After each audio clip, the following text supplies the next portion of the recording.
Hello friends, I am your science teacher Ganesh Kalaskar, Science Academy Daun. Friends, in today's fifth lecture on laws of motion, we are going to see the next part of this chapter.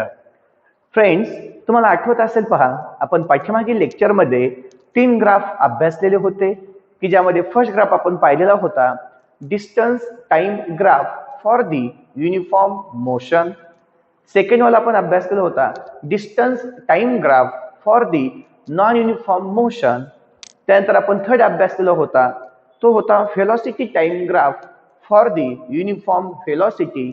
त्याच प्रकारे मित्रांनो आता आपण सुरुवात करणार आहोत एका ग्राफने आणि तो म्हणजेच velocity time graph for the uniform acceleration. Velocity time graph for कोणासाठी युनिफॉर्म ऍक्सलरेशन. मित्रांनो ऍक्सलरेशन म्हणजेच change in velocity per unit time. तर पाहूयात आता आपल्याला टेक्स्टबुक मध्ये पहा काय म्हणलेलं आहे the changes in the velocity of a car in a specific time. आपल्याला कारच्या बाबतीत दिलेलं एक एक्झाम्पल आहे. In a specific time interval are given in the following table. पहा मित्रांनो आपल्याला काय काय दिलेलं आहे. टाइम दिलेला आहे in second, time in seconds. त्यानंतर डिस्टन्स व्हेलॉसिटी दिलेला आहे मित्रांनो आपल्याला velocity metre per second. Values आपल्याला माहिती आहे टाइम म्हणजे आपल्याला स्टार्ट करायचं आहे, सुरुवात करायची आहे, कार स्टार्ट होणार आहे त्यावेळेचा टाइम 0, त्यावेळेची व्हेलॉसिटी सुद्धा किती असणार आहे 0. But when the time is 5 second then the velocity of that car is 8, 10, 15, 20, 25, 30 and 35 अशा आपल्याला व्हॅल्यूज दिलेल्या आहेत. इकडे दिले आहेत आपल्याला 0, 8, 16, 24. त्यानंतर आपल्याला दिले आहे 32, 40, 48 आणि लास्ट वन असणार आहे 56. मित्रांनो ही इन्फॉर्मेशन आपल्याला ऑलरेडी प्रोव्हाइड केलेली आहे आणि आपल्याला एक इथे ग्राफ दाखवलेला आहे. मी मुद्दाम तो ग्राफ तुम्हाला इथे ड्रॉ करून दाखवतो कारण त्याच्यावरती आपल्याला त्यांनी काही क्वेश्चन्स विचारलेले आहेत ते आपल्याला आन्सर करायचे असतील. पहा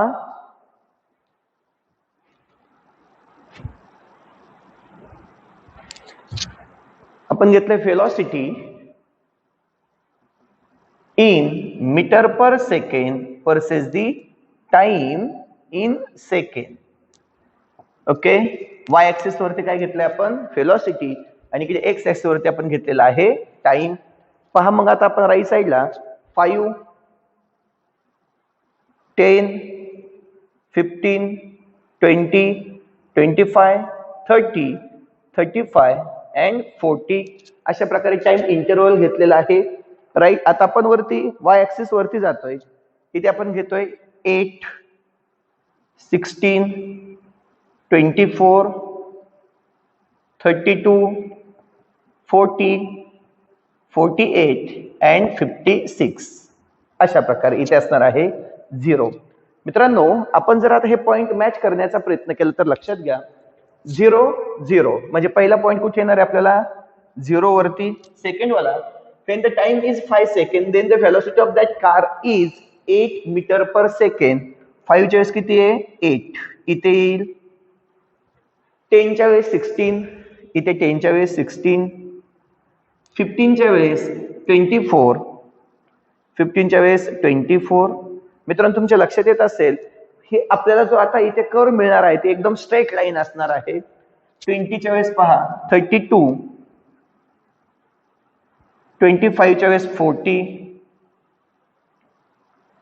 त्यानंतर 30 च्या वेळेस 48 आणि 35 च्या वेळेस 56. मित्रांनो लक्षात आलं. या प्रकारे आपल्याला आता जर यामधून आपण जर लाईन पास आउट केली तर ही एकदम स्ट्रेट लाईन असणार आहे. मी स्ट्रेट लाईन काढण्याचा प्रयत्न करतोय. ओके, अशा प्रकारे यामधून स्ट्रेट लाईन पास होईल. डन. यानंतर आपण याच्या वरती 2 पॉइंट घेतलेले आहेत ए आणि बी. याला आपण म्हणलेलं आहे ए आणि याला आपण म्हणलेलं आहे बी. ठीक आहे. तर मित्रांनो ए आणि बी या पॉइंटच्या रेफरन्सने आपण काय करतोय, इकडे 16 ला मॅच केला हा पॉइंट, इकडे 32 ला जातोय हा. तसं जर आपण इकडे खाली आलो इथे 10 आणि इथे असणार आहे 20. डन. आता पहा आपण याला एक नाव देतोय ते अशा प्रकारे असेल A B C and D. याचाच अर्थ मित्रांनो याला आपण क्वाड्रँगल म्हणणार आहोत. Quadrangle A B C and D.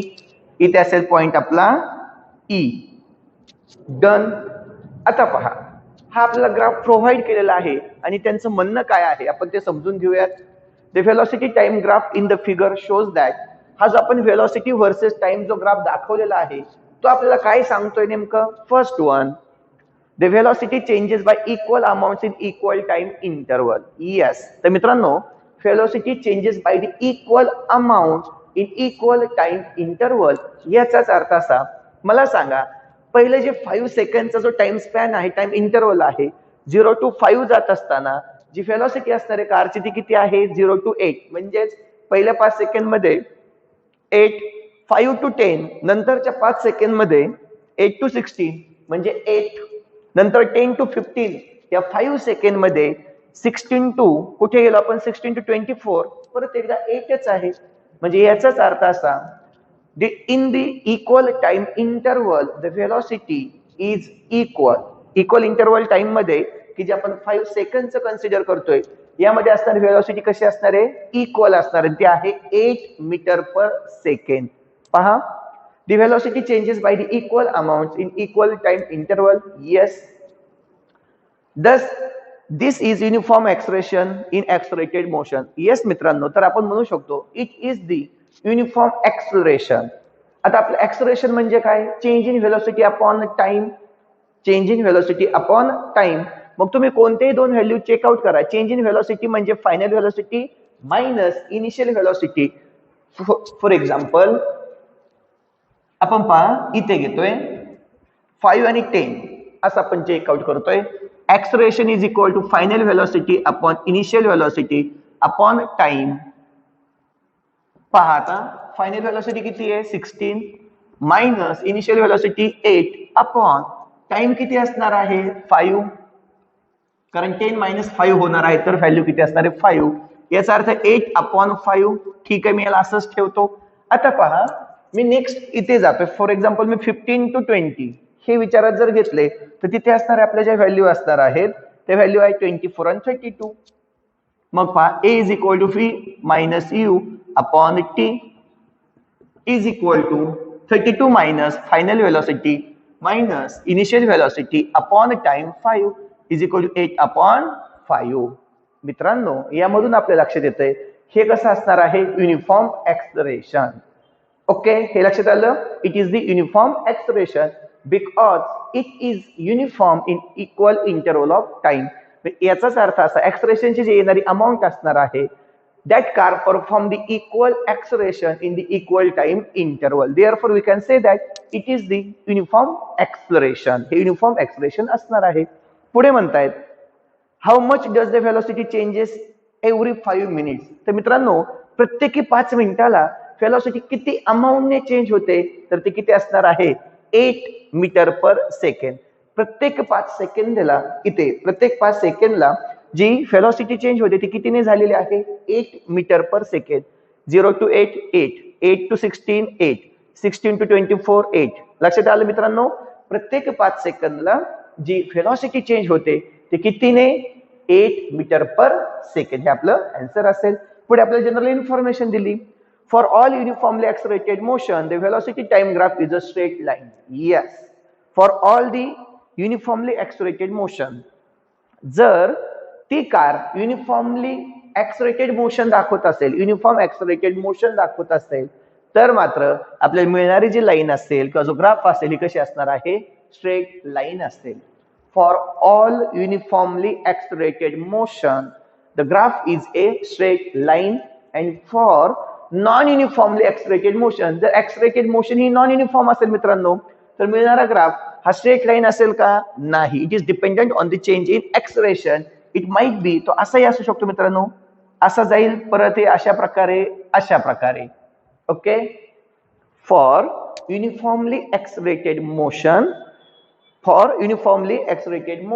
the graph is a straight line. तो ग्राफ स्ट्रेट लाईन असणार आहे.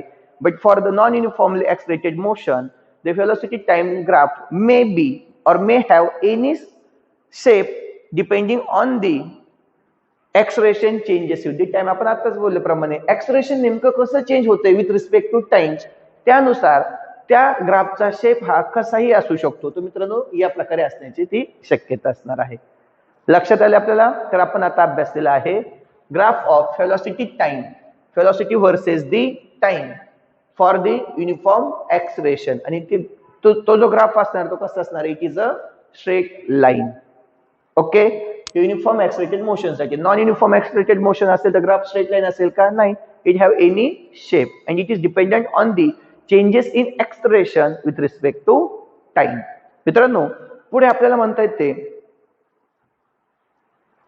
check the similar the example of train, the distance covered in given area of quadrangle. तर मित्रांनो, जर आपल्याला आता हे पहा डिस्टन्स कव्हर केलेलं जर आपल्याला फाइंड आउट करायचं असेल तर आपण कसं फाइंड आउट करतो त्या ग्राफ वरतून लक्षात घ्या.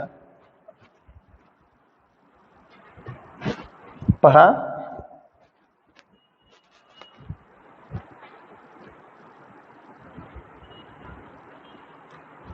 हा जो टाइम इंटरवल आहे 10 to 20 सेकंड, त्या 10 to 20 सेकंड मध्ये जे डिस्टन्स कव्हर केलेलं आहे ते जर आपल्याला फाइंड आउट करायचं असेल तर ते कसं? आता मला सांगा, आपल्याला व्हेलॉसिटीचा फॉर्म्युला माहित आहे. Velocity is equal to distance covered upon time. बरोबर आहे. मग जर मला आता डिस्टन्स फाइंड आउट करायचं असेल तर फॉर्म्युला काय असणार आहे? Distance is equal to velocity into time. Right. आता पहा मित्रांनो, यामध्ये जी व्हेलॉसिटी असणार आहे आपण त्या व्हेलॉसिटीचा विचार करणार आहोत. लक्षात घ्या. आता इथे टाइम इंटरवल काय असणार आहे? 20 - 10 म्हणजे 10 असेल. ओके. आता विषय असणार आहे आपल्या व्हेलॉसिटीचा. तर मग आपण काय म्हणणार आहोत? ती व्हेलॉसिटी आपल्याला ऍव्हरेज घ्यावी लागेल. लक्षात घ्या, ऍव्हरेज का घ्यावी लागणार आहे? कारण आपण 10 to 20 यामध्ये बोलतोय. मग ती जी ऍव्हरेज व्हेलॉसिटी असणार आहे ती इथे किती आहे? 16. इथे किती आहे? 32. व्हेलॉसिटी इकडे आहे मित्रांनो वाय ऍक्सिस वरती. पहा, मग इथे ही किती व्हेलॉसिटी असणार आहे? 16. आणि ही व्हेलॉसिटी किती असणार आहे? 20 ला 32. 10 या टाइम मध्ये 10 सेकंड टाइमला व्हेलॉसिटी किती आहे? 16. आणि 20 किती असणार आहे इथे? 32. मग मला जी व्हेलॉसिटी कन्सिडर करावी लागेल ते असणार आहे ऍव्हरेज, म्हणजे 16 + 32 अपॉन किती? 2. ही झाली ऍव्हरेज व्हेलॉसिटी इनटू टाइम. मित्रांनो, आपल्याला माहिती आहे टाइम कुठून 10 to 20 असेल, मग तो असणार आपला 20 - 10. ओके. पहा, 48/2 इंटू 10 म्हणजे याचा अर्थ आहे किती आले आता? 24 इंटू 10 म्हणजे 240. आणि मित्रांनो, हे काय आलं आपलं? It is the distance. हे असणार आहे आपलं डिस्टन्स कव्हर्ड. आणि आपल्याला माहिती आहे याचं युनिट आपण काय देणार आहोत? It is the metre. Okay. हे युनिट कसं दिलं जातं मित्रांनो? व्हेलॉसिटी युनिट काय आहे? Metre per second. टाइमचं युनिट काय आहे? सेकंड. सेकंड म्हणजे डोक्यावरती किती असणार आहे? 1. -1 आणि 1 हे कट होतील आणि फक्त युनिट काय राहणार आहे? मीटर. याच्यात कन्फ्युजन झालेलं नसणार आहे. पहा, लक्षात घ्या. आपण काय केलं? आपल्याला फाइंड आउट करायचं होतं की डिस्टन्स किती कव्हर केले in the time interval of 10 to 20 second. 10 ते 20 यामध्ये किती डिस्टन्स कव्हर केले? मग आपण काय केलं? फॉर्म्युला यूज केला. आपल्याला माहिती व्हेलॉसिटीचा formula, velocity is equal to distance covered upon time. मग आपण असं म्हणलं, आपल्याकडे हा formula velocity is equal to distance upon time. मग आपल्याला डिस्टन्स काढायचं असेल S is equal to V into T, velocity into time. मित्रांनो, 10 सेकंडला व्हेलॉसिटी किती आहे? इथे 16 मीटर पर सेकंड. 20 सेकंडला किती आहे व्हेलॉसिटी? 32 metre per second. मग आपल्याला ऍक्च्युअली आता इथे काय करावं लागेल? ऍव्हरेज व्हेलॉसिटी कन्सिडर करायला लागेल. ऍव्हरेज व्हेलॉसिटी आली आपली 16 + 32 अपॉन 2. आणि इथे टाइम काय असणार आहे? 10 to 20 मध्ये म्हणजे 20 - 10. ओके. आणि ते 240 मीटर एवढी हे डिस्टन्स कव्हर्ड आपल्याला मिळालेलं आहे. आता आपल्याला पुढे म्हणतायत check that similar to the example of train, the distance covered is given by the area of quadrangle. मित्रांनो, एरिया ऑफ क्वाड्रँगलचा जर आपण विचार करून फाइंड आउट करायचं ठरवलं तर ते कसं फाइंड आउट करू शकतो पहा, मी ते सॉल्व्ह करून दाखवतोय. आता तुम्हाला माहिती फॉर्म्युला एरिया ऑफ क्वाड्रँगल. आता कोणतं आपण म्हणतोय तर area of quadrangle A B C D. हा क्वाड्रँगल आहे A B C D is equal to पहा एरिया ऑफ कोणाचा एरिया मित्रांनो ए बी ई आणि हा एक बरोबर आहे आणि दुसरा कोण असणार आहे हा वाला. अशा प्रकारे लक्षात आलं. ठीक आहे, मग आता मी पुढे म्हणणार आहे area of rectangle A E C D plus area of triangle कोणता ट्रायंगल ए बी ई. मित्रांनो आता तुम्हाला माहिती आहे रेक्टँगल म्हणजे याचा अर्थ विड्थ इंटू हाईट असणार आहे. मग आता मला सांगा याची विड्थ किती आहे 10 आणि हाईट किती असणार आहे ही 16. मग मी आता तो घेतो 16. ही काय आली त्याची आपण याचा विचार करतो या रेक्टँगलचा विचार करतोय बेस इंटू हाईट म्हणा किंवा विड्थ इंटू हाईट म्हणा.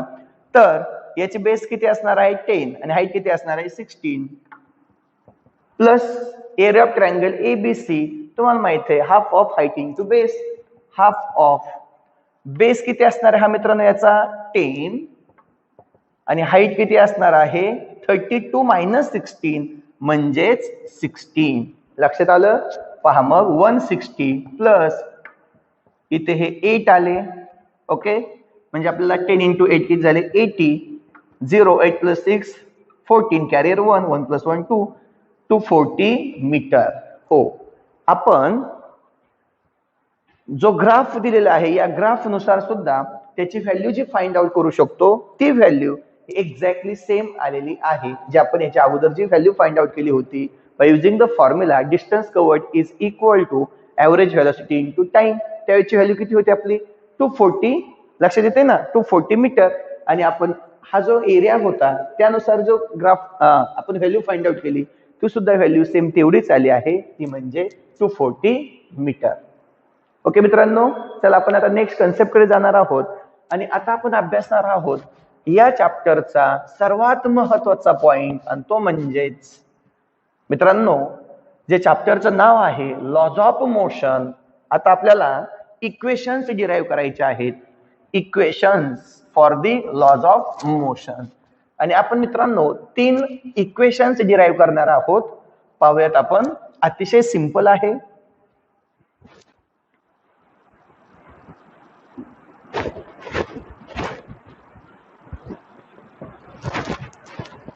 यामध्ये आपण सुरुवात करणार आहोत equation of motion using the graphical method. Equation of motion using graphical method.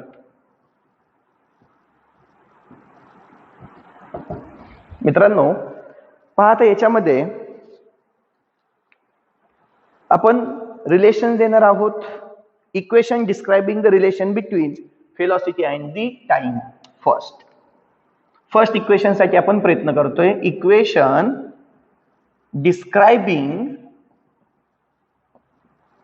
Relation कोणामधील relation म्हणतोय मित्रांनो आपण व्हेलॉसिटी अँड टाइम.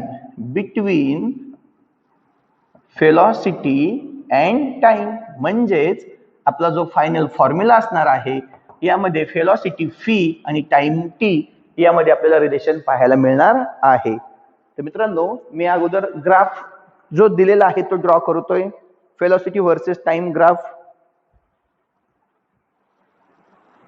व्यवस्थित समजून घ्या. अतिशय सिंपल आहे. Here is the point O हा पॉइंट आहे. आता आपण काय काय म्हणतोय लक्षात घ्या. Suppose an object is in the motion along a straight line एक आपण ऑब्जेक्ट विचारात घेतलेला आहे which is in the motion along a straight line with initial velocity u.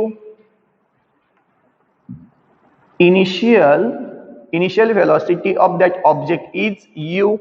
आता पहा मित्रांनो, आपण इथे व्हेलॉसिटी घेतलेली आहे, इकडे ही आहे initial velocity u. Object is in the motion along a straight line with the initial velocity u. It attains a final velocity v in time t. आणि तो t या टाइम मध्ये फायनल व्हेलॉसिटी अटेन करतोय. That object is in दी, हे पहा object इथून आपण start करतो, इनिशियल व्हेलॉसिटी काय म्हणलं u. इट इज इन दी, त्याची जी आपण मोशन म्हणतोय स्ट्रेट लाईनच्या अलॉंग आहे. अँड फायनल व्हेलॉसिटी काय त्याची, final velocity v in time t. पहा मी परत एकदा रिपीट करतो. An object is in motion, हा जो ऑब्जेक्ट आहे तो मोशन मध्ये आहे अलॉंग अ स्ट्रेट लाईन. आपण कन्सिडर करू ऑब्जेक्ट इथून सुरुवात केलेली आहे, तो एक स्ट्रेट लाईनच्या अलॉंग तो काय मोशन मध्ये आहे. Having the initial velocity u, त्या ऑब्जेक्टची इनिशियल व्हेलॉसिटी किती आहे u. And it attains the final velocity, आणि त्याची फायनल व्हेलॉसिटी किती होते v in time t. It attains the final velocity v in time t. Okay. मग मित्रांनो, यानुसार आपल्याला आता by using that graphical method we are going to derive the 3 equations of the motion. या आपण graphical मेथडच्या साहाय्याने 3 इक्वेशन डिराइव्ह करणार आहोत. आता पहा पॉइंट आपण कोणकोणते घेतलेले आहेत. आपण जर म्हणलं इथे फी ही त्याची व्हेलॉसिटी आहे, हे पॉइंट मी मॅच करतोय. डन. अशा प्रकारे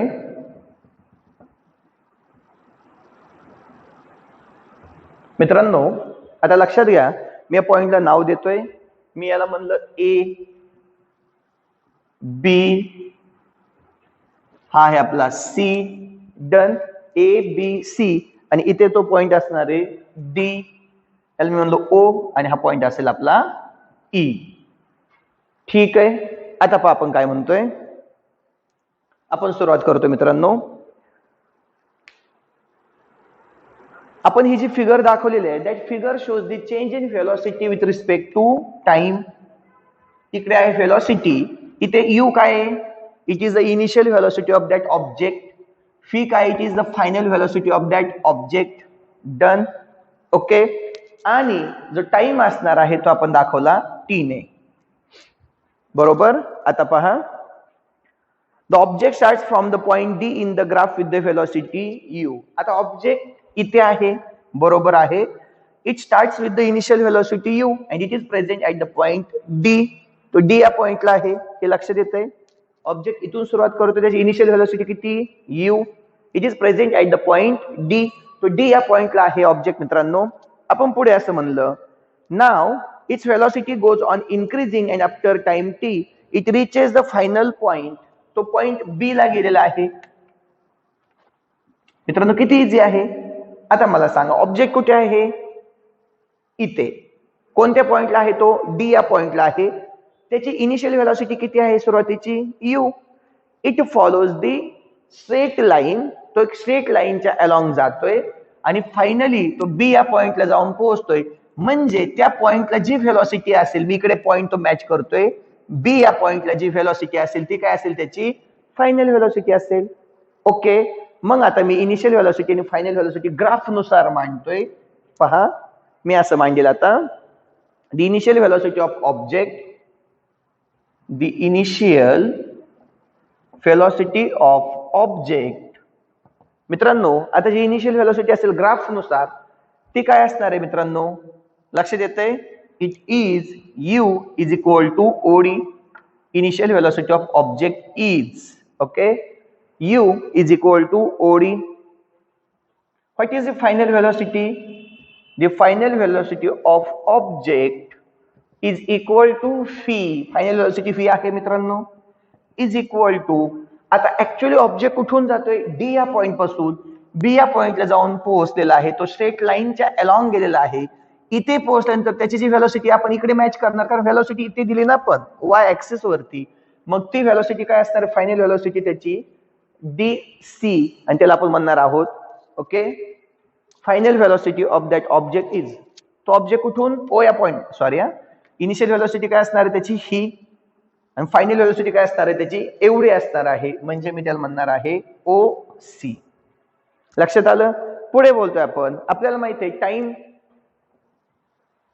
टाइम किती टाइम मध्ये तो ऑब्जेक्ट गेलेला आहे, तो ऑब्जेक्ट इथून इथपर्यंत गेलाय. ऍक्च्युअली ऑब्जेक्ट इथून इथपर्यंत जातोय इन दी टाइम, आणि तो टाइम स्पॅन एवढा असेल. इथून इथपर्यंत जाण्यासाठी हा टाइम स्पॅन एवढा असणार आहे, आणि मग मी त्या टाइम स्पॅनला काय म्हणणार आहे O E. T is equal to O E. Now what is acceleration. Acceleration is change in velocity per unit time. इथे घेतो acceleration is equal to change in velocity. हे पुसतोय velocity per unit time. मित्रांनो change in velocity म्हणजेच काय, final velocity minus initial velocity. Final velocity minus initial velocity upon time. आता final velocity म्हणजेच काय आपली फी, ती किती आहे final velocity O C, minus initial velocity काय यू म्हणजेच काय OD is equal to time, आणि ते टाइम आपण ओई घेतलेला आहे ओई. आता मित्रांनो O C minus OD, O C minus OD म्हणजे काय राहिलं CD, CD upon O E. हे लक्षात आलं.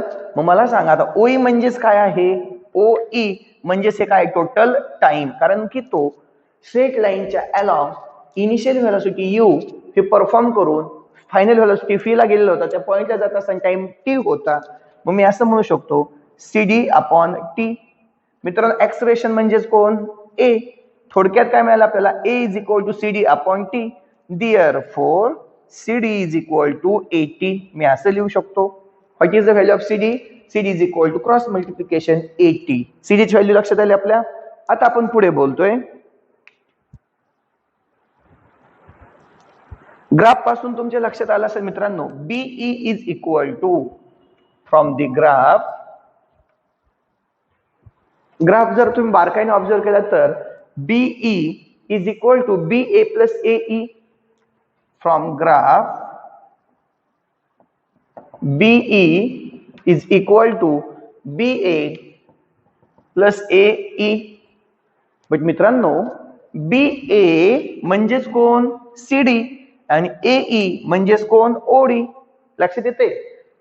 BA हे जेवढा डिस्टन्स आहे तेच कोण असणार CD, म्हणजे ऍक्च्युअली व्हेलॉसिटी असेल. इज इक्वल टू, मग आता मी त्याला असं मांडू शकतो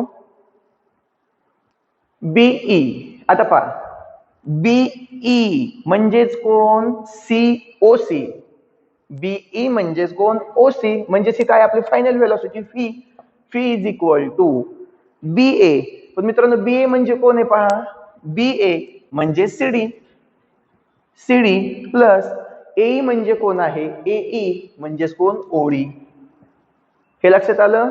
ठीक आहे. मग आपण आता त्यांच्या फक्त व्हॅल्यू पुटअप करूयात. Done. Phi is equal to, what is the value of CD? CD is the 80. What is the OD? OD is the U. आपण सुरुवातीलाच मांडलं होतं OD is equal to U, and therefore we can write phi is equal to U plus 80. Phi is equal to U plus 80. आणि मित्रांनो हे जे आपल्याला equation मिळालेलं आहे, this is the first equation of the motion. आणि मित्रांनो हे आहे first equation of motion which gives the relationship between the velocity and the time. की जे इक्वेशन आपल्या कोणामधलं रिलेशन दाखवतोय, velocity and the time. लक्षात आलं नक्की. Okay. phi is equal to u plus 80.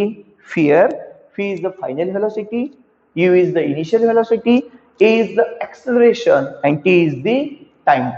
आता मित्रांनो आपण फर्स्ट इक्वेशन पाहिलेलं आहे, लक्षात येतंय. आता आपण जाणार आहोत सेकंड इक्वेशन कडे. ओके. आता आपण काय करतोय, सेकंड इक्वेशन मिळवायचं आहे मित्रांनो, आणि मग त्यासाठी आपण अभ्यासणार आहोत the equation that describe the relationship between displacement and the time. मित्रांनो फर्स्ट इक्वेशन कोणामधलं रिलेशन देते आपल्याला, व्हेलॉसिटी अँड द टाइम. आता आपण पाहतोय equation describing the relation between, आता पहा कोणामध्ये म्हणतोय आपण, it is displacement and the time. Displacement and the time.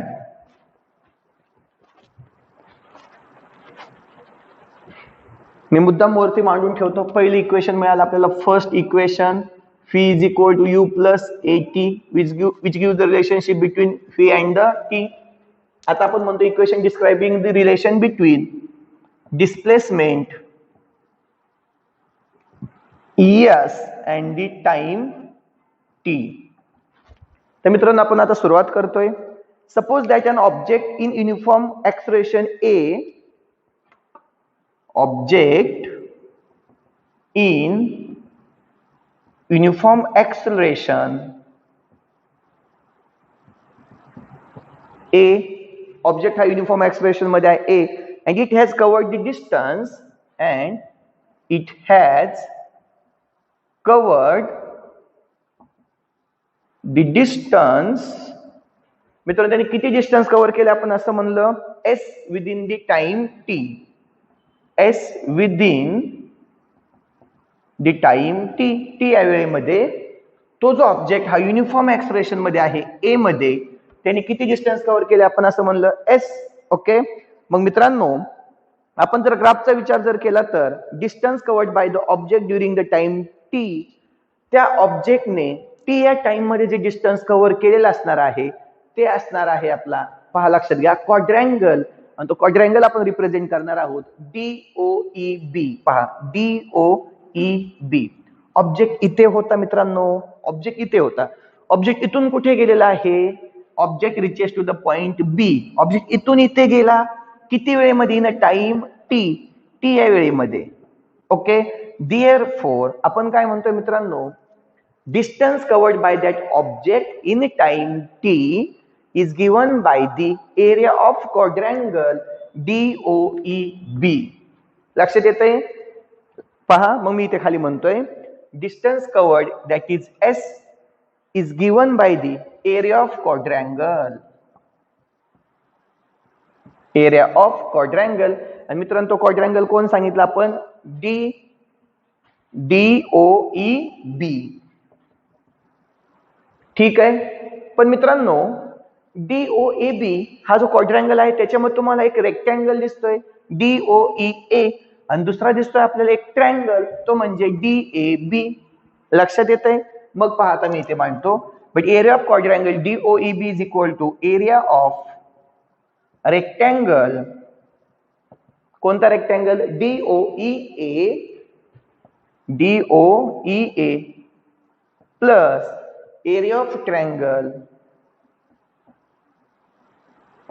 कोणता ट्रायंगल म्हणतोय आपण, कसंही म्हणलं तरी हरकत नाही, DAB म्हणा किंवा BDA BAD. ते area of triangle DAB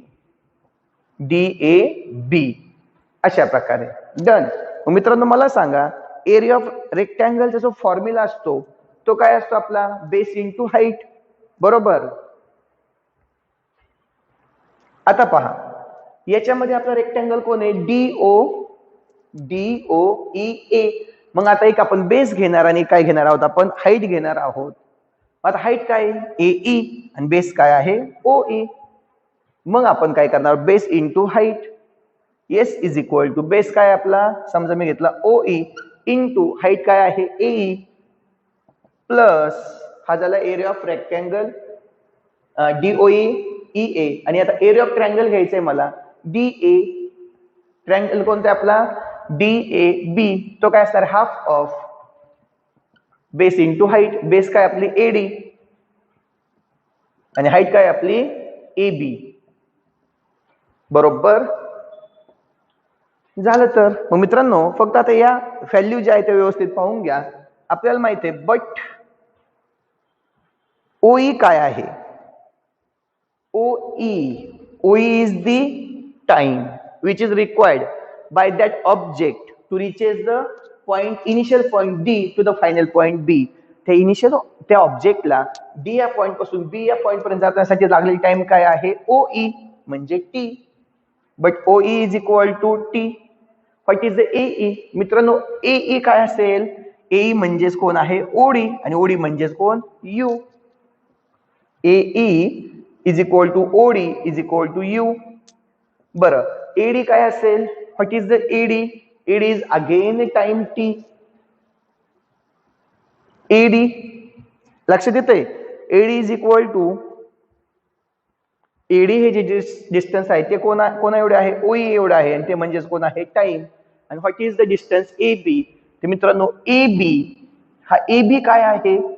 A B लक्षात येते आपल्याला? A B is equal to the C D, म्हणजेच हे पूर्ण जी आपली व्हॅल्यू होती फी minus U. And what is the A B? A B is हे कम्प्लीट डिस्टन्स मायनस हे कम्प्लीट डिस्टन्स मायनस हे डिस्टन्स. मग मी असं म्हणू शकतो ओसी मायनस ओडी. ओसी काय होता आपला? फी मायनस ओडी काय आहे? यू. अशा प्रकारे मग मित्रांनो ह्या जर व्हॅल्यू आपण त्या इक्वेशन मध्ये पुटअप केल्या,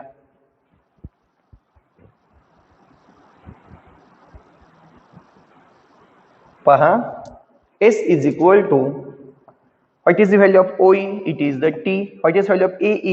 It is the U. म्हणजे मी आता फक्त T into U च्या ऐवजी UT मानतो. UT plus half of what is the value of AD? AD is the T and AB is the phi minus U. लक्षात आलं मित्रांनो? आता मला सांगा phi minus U म्हणजेच हे जे आपण घेतलेलं अंतर असणार आहे ते होतं 80 phi minus U. phi minus U मला सांगा OC मायनस ओडी हे जे आलतं हे होतं आपलं अंतर सीडी, आणि सीडी चे आपण व्हॅल्यू जे पहिली इक्वेशन मिळवलं होतं त्यामध्ये आपण सीडी ची व्हॅल्यू किती घेतली होती? 80. मग मी फी मायनस यू ला असे लिहू शकतो 80. मग एडी काय आपला? टी. आणि what is the value of AB? AB is the 80. म्हणजेच S is equal to U T plus half of 80 square. S is equal to ut plus half of 80 square. And friends, this is nothing but the second equation of the motion. आणि हे असणार मित्रांनो आपलं second motion of equation की जे आपल्याला काय मिळालं? सेकंड इक्वेशन काय मिळालं आपल्याला? S is equal to ut plus half of 80 square, which gives the relationship between displacement and the time. की जे आपल्या डिस्प्लेसमेंट आणि टाइम मधलं रिलेशन देणार आहे. लक्षात आलं? S is equal to ut plus half of 80 square. आणि फ्रेंड्स आपण आता थर्ड इक्वेशन मिळवणार आहोत. Equation that describes the relationship between displacement and the velocity, की जे आपल्याला डिस्प्लेसमेंट आणि velocity यामधील रिलेशन सांगणार आहे.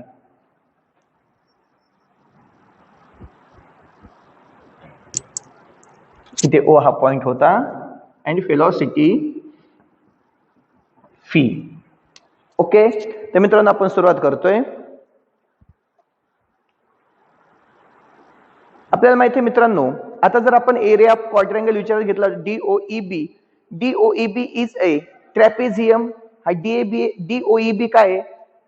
DOEB हा काय एक ट्रॅपेझियम आहे. हे तुम्हाला मॅथमॅटिक्स मध्ये हे झालेले सगळे कन्सेप्ट आहेत. क्वाड्रँगल, ट्रँगल, ट्रॅपेझियम. ओके, मग आता आपण काय म्हणतोय? DOEB is a trapezium, so we can use the formula for its area. S is equal to, पहा आपल्याला जो एरिया म्हणजे डिस्टन्स कव्हर केलेला आहे आपल्याला जर सांगायचं असेल तर S is equal to area of trapezium. Area of trapezium DOEB. Okay, मग मित्रांनो त्याचा फॉर्म्युला असतो S is equal to half of area of trapezium is equal to sum of length of parallel side. Sum of length of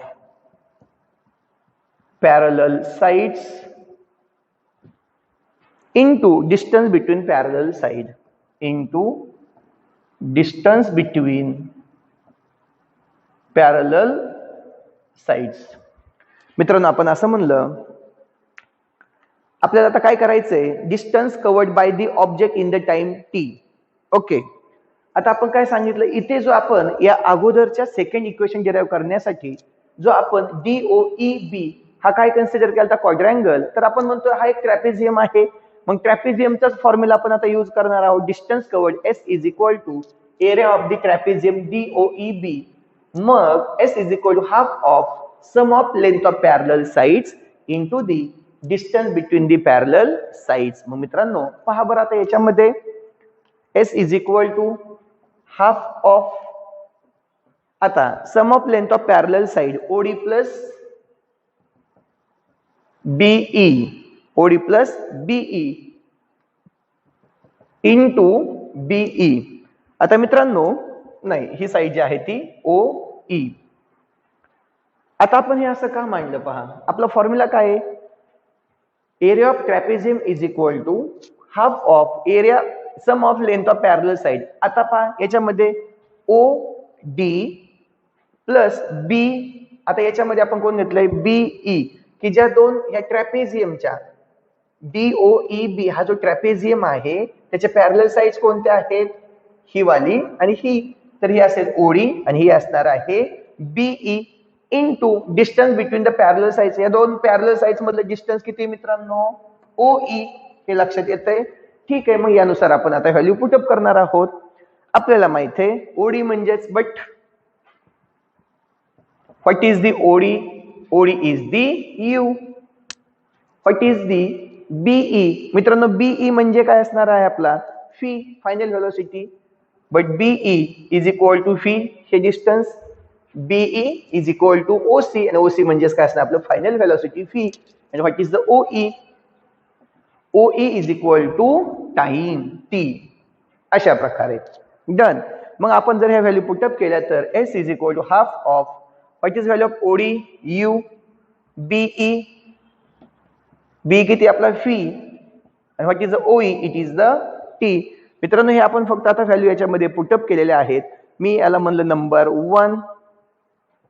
but we know that what is expression, expression is equal to final velocity minus initial velocity upon time. ही equation माहिती आहे मित्रांनो आपल्याला. Therefore T म्हणजे काय असेल, T is equal to V minus U upon A. मान्य, okay. मी याला नंबर 2 दिला. आता फक्त मित्रांनो आपण ती व्हॅल्यू त्याच्यामध्ये पुटअप करणार आहोत आणि यानुसार आपण त्याला सॉल्व्ह करणार आहोत. By putting the value of, कोणाची व्हॅल्यू पुटअप करतोय आपण, T in equation 1, we get S is equal to half of U plus V, and what is value of T, V minus U upon A. Okay मित्रांनो, आता आपण याला properly solve करणार आहोत. S is equal to, मी जर असं म्हणलं इथे काय फी प्लस U आणि हा फी मायनस U, फक्त U प्लस फी काय फी प्लस U काय, मी असे मांडले अपॉन 2 टाइम्स A. मित्रांनो पण तुम्हाला माहिती आहे हा, हे जे आपण ब्रॅकेट मांडलेलं आहे याचाच अर्थ असा, तुम्हाला तो फॉर्म्युला माहिती आहे फी प्लस U आणि दुसऱ्या ब्रॅकेट मध्ये फी मायनस U, म्हणजेच हे काय असणार आहे, it is V square minus U square. Mathematical form तुम्हाला माहिती आहे A square minus B square is equal to A plus B आणि A मायनस B, आपण असं मांडत असतो. लक्षात आलं. मग इथे फी प्लस U आणि फी मायनस U म्हणजेच काय, V square minus U square upon 2 times A. and therefore S is equal to phi square minus U square upon 2 times A.